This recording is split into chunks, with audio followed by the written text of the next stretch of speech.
الرحمن الرحیم. شکریہ جناب اسپیکر. سب سے پہلے میں آپ کو اور ہماری جو ڈپٹی اسپیکر صاحبہ ہیں غزالہ گلہ صاحبہ ان کو تہ دل سے مبارکباد پیش کرتا ہوں، اور جتنے بھی ہمارے اراکین اسمبلی ہیں ان سب کو مبارکباد پیش کرتا ہوں کہ لوگوں نے ان پر اعتماد کیا اور ان کو اپنا منتخب نمائندہ بنا کر بلوچستان کی 12ویں اسمبلی میں بھیجا، اور اس امیدوں کے ساتھ کہ وہ بلوچستان کے مسائل کو حل کریں گے اور بلوچستان کو ترقی کے منازل طے کرائیں گے. آپ پر جناب اسپیکر اور جتنے بھی ہمارے اراکین اسمبلی ہیں ان پر بہت بڑی ذمہ داریاں عائد کی گئی ہیں، اور خصوصاً کہ آپ نے 5 سال میں یہاں پر اسمبلی کو چلانا ہے، قانون سازی کروانی ہے، قراردادیں جو پیش ہوں گی وہ پاس کرانی ہیں، اور اسمبلی کے جو تمام کارروائیاں ہیں ان کو آپ نے مانیٹر کرنا ہے، اور یہی ذمہ داری ہماری بہن غزالہ گلہ صاحبہ پر ہے. بحیثیت ممبر میں تمام جو ممبران ہیں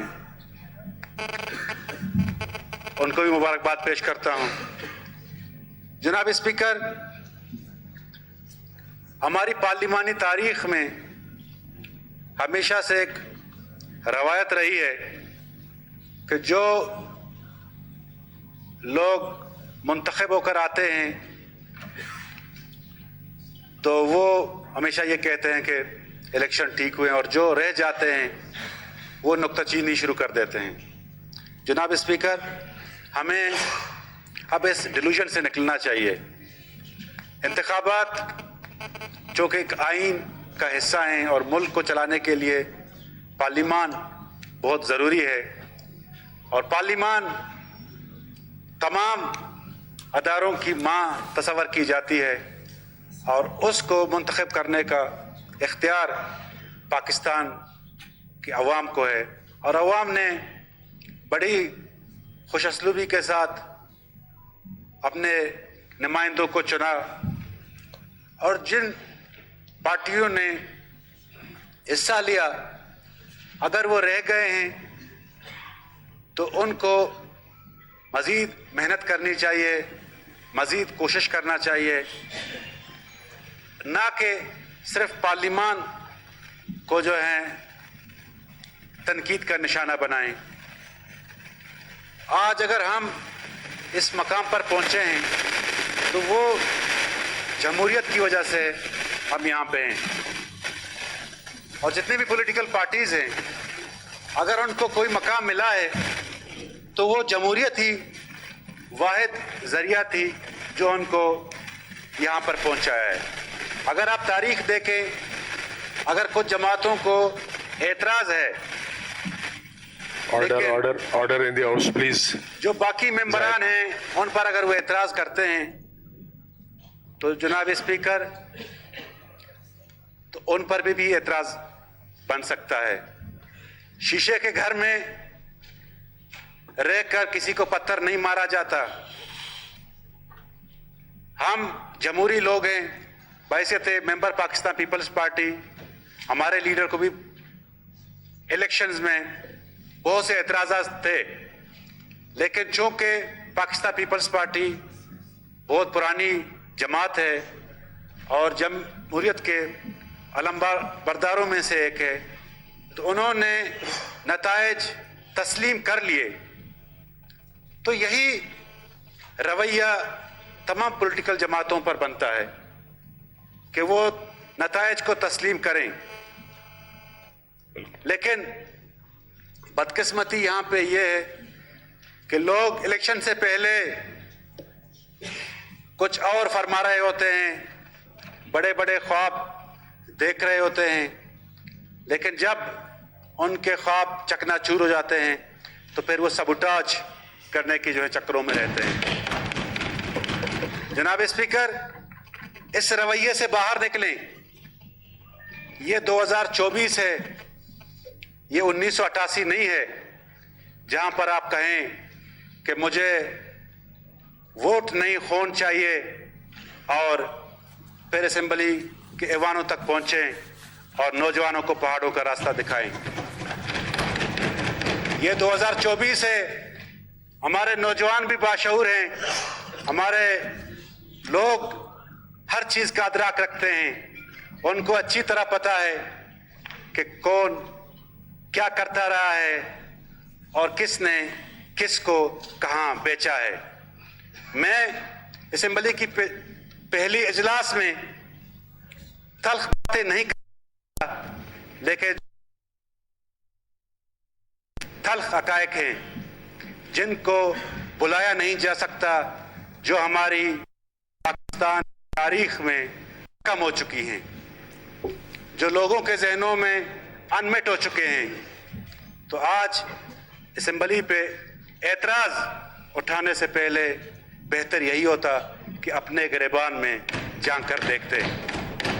میرے پاس بہت سے شواہد ہیں کہ الیکشن کے دوران ہمارے گھروں کو بمبوں سے حملہ کیا گیا، میرے ماموں کو جان لیوا حملہ ہوا اس پر، اور آج بھی وہ اسپتال میں زیر علاج ہے، لیکن ہم نے اف تک نہیں کیا، حالانکہ ہمیں پتا تھا کہ مجھ پر یا ہماری جماعت کے لوگوں پر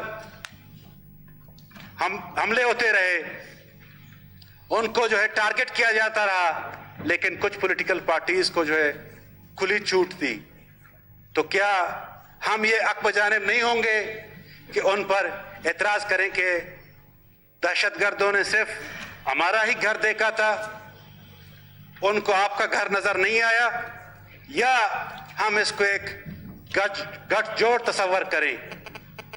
جناب اسپیکر، بہت سی ایسی باتیں ہیں جن کو سینے میں رہنا چاہیے، جن کو باہر تو بہت سے پردہ نشین کھل کے سامنے آ جائیں گے۔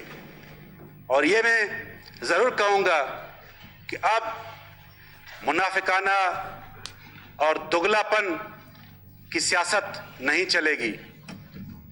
اگر آپ اقتدار کے ایوانوں میں جا کر وہاں اقتدار کی بھیک مانگیں گے اور عوام میں جائیں گے، ان کو پہاڑ کا راستہ دکھائیں گے، جناب اسپیکر، یہ نہیں ہوگا، یہ نہیں چلے گی۔ اس کو نہ عوام قبول کرتی ہے، نہ ہمارے باشعور نوجوان قبول کرتے ہیں، نہ یہ اس ماڈرن دور میں ایکسیپٹیبل ہے۔ تو میں ان سے یہ کہنا چاہوں گا کہ آپ کسی اور پر انگلی اٹھائیں گے تو 4 انگلیاں آپ کی اپنی طرف۔ ہم نے بھی وہی ویڈیوز دیکھے ہیں جو کیپٹن کے بیٹھک میں ٹپے لگائے گئے، لیکن ہم نے کچھ نہیں کہا۔ ہم نے بھی وہ اواران کے قصے سنے ہیں کہ وہاں پہ کس طرح اور کیسے الیکشن جیتا گیا اور ہماری پارٹی کو کیسے ہرایا گیا، لیکن ہم نے اف نہیں کیا، ہم نے ان فورم کا راستہ اختیار کیا جو ہمیں آئین نے دیا تھا۔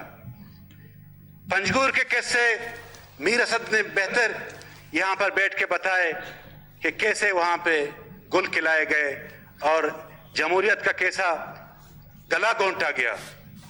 لیکن جناب اسپیکر، اپنی باری میں تو سب ٹھیک، جب کوئی اور جمہوری عمل کا حصہ بن کر اسمبلی تک پہنچتا ہے تو اس پر انگلیاں اٹھائی جاتی ہیں۔ جناب اسپیکر، اس اسمبلی میں ایسے ایسے لوگ منتخب ہو کے آئے ہیں جن کی لوگ مثالیں دیا کرتے ہیں۔ ہمارے عبد المجید صاحب، انہوں نے بڑی محنت کی اور اسٹیٹس کو توڑ کر اسمبلی کا ممبر بنے۔ گوادر سے مولانا ہدایت الرحمان صاحب، انہوں نے بڑی جدوجہد کی اور اس مقام پہ آئے تاکہ وہ لوگوں کی خدمت کر سکیں۔ اور آج جب آپ انگلی اٹھا رہے ہیں کہ یہ نمائندہ جماعت نہیں ہے، اس وجہ سے کہہ رہے ہیں کہ آپ کو